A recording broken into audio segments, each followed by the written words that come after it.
नमस्कार बंधुओं, जानकारी सूत्र चैनल में आपका हार्दिक अभिनंदन है। आज हम आपसे छठ माई के बारे में चर्चा करेंगे, जो कि उर्वरता, संतान और स्वास्थ्य की देवी मानी जाती हैं, जिन्होंने इस कठिन उपवास का पालन किया और सूर्य देव ने उनकी मनोकामना पूरी की।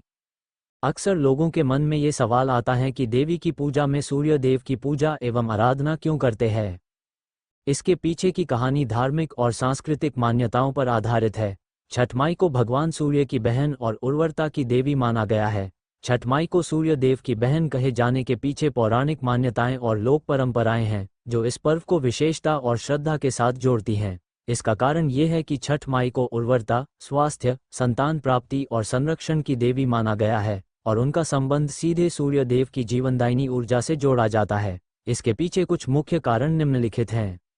व्रत का महत्व। छठ पूजा का व्रत और उपवास कठिन माना जाता है और इसे विशेष रूप से माताएं अपने बच्चों के लिए करती हैं। इस व्रत में माताएं अपने परिवार की सुख समृद्धि, संतान और स्वास्थ्य के लिए छठ माई और सूर्य देव से आशीर्वाद मांगती हैं। इस भावनात्मक और धार्मिक परंपरा में सूर्य देव की शक्ति और छठ माई के मातृत्व के प्रति आस्था का भाव जुड़ा हुआ है, जिससे उन्हें भाई बहन का संबोधन दिया गया है। सांस्कृतिक दृष्टिकोण। भारतीय संस्कृति में प्रकृति की पूजा का विशेष महत्व है। सूर्य देव को ऊर्जा का स्रोत और छठ माई को उनकी शक्ति का संवाहक माना गया है।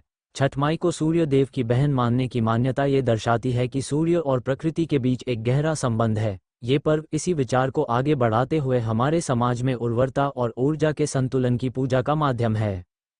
सूर्यास्त और सूर्योदय का महत्व। छठ पूजा में विशेष रूप से सूर्यास्त और सूर्योदय के समय सूर्य को अर्घ्य देने का महत्व है।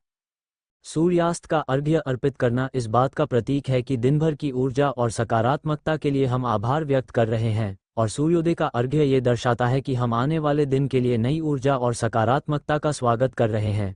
इसीलिए जब सूर्य देव को अर्घ्य दिया जाता है, तब छठ माई की पूजा हो जाती है, ताकि उनकी संयुक्त कृपा से जीवन में सुख समृद्धि और आशीर्वाद प्राप्त हो सके। लोक परंपराओं में इन्हें एक दूसरे के पूरक के रूप में माना गया है। छठ पूजा का व्रत 4 दिनों का होता है और इसे बहुत कठिन और नियमबद्ध मनाया जाता है। यह उपवास पूरी तरह से सूर्य देव और छठी मैया को समर्पित होता है। यहाँ पर छठ पूजा के 4 दिनों की विधि का विवरण दिया गया है।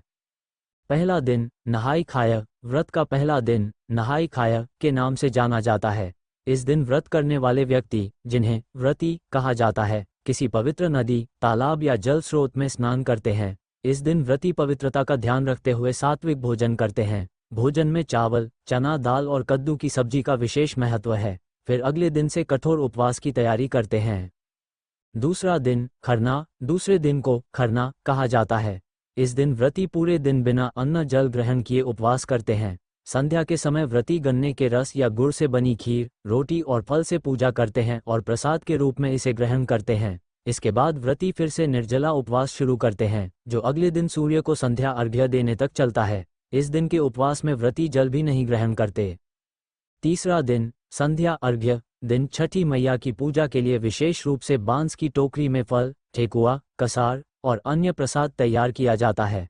सूर्यास्त के समय व्रती अपने परिवार के साथ जलाशय, नदी या तालाब के किनारे पहुंचते हैं। वहां सूर्य देव को अर्घ्य देने की तैयारी करते हैं। संध्या के समय डूबते सूर्य को अर्घ्य दिया जाता है। व्रती पानी में खड़े होकर सूर्य देवता को अर्घ्य अर्पित करते हैं और छठ माई की पूजा करते हैं। चौथा दिन उषा अर्घ्य और पारण। व्रती उगते सूर्य को अर्घ्य देने की तैयारी करते हैं। सूर्योदय के समय पुनः जलाशय के किनारे जाकर उगते सूर्य को अर्घ्य दिया जाता है। इस समय छठ माई की अंतिम पूजा की जाती है और परिवार के लोग इस पूजा में सम्मिलित होते हैं। उषा अर्घ्य के बाद व्रत का समापन किया जाता है। व्रती गन्ने के रस, गुड़ या किसी प्रसाद को ग्रहण करके व्रत समाप्त करते हैं। संक्षेप में, छठ माई को सूर्य देव की बहन मानना उनके पूरक और संयुक्त रूप से जीवन को ऊर्जा और पोषण प्रदान करने का प्रतीक है। ये संबंध धार्मिक मान्यताओं, लोक परंपराओं और प्रकृति व ऊर्जा के प्रति आस्था का प्रतीक है।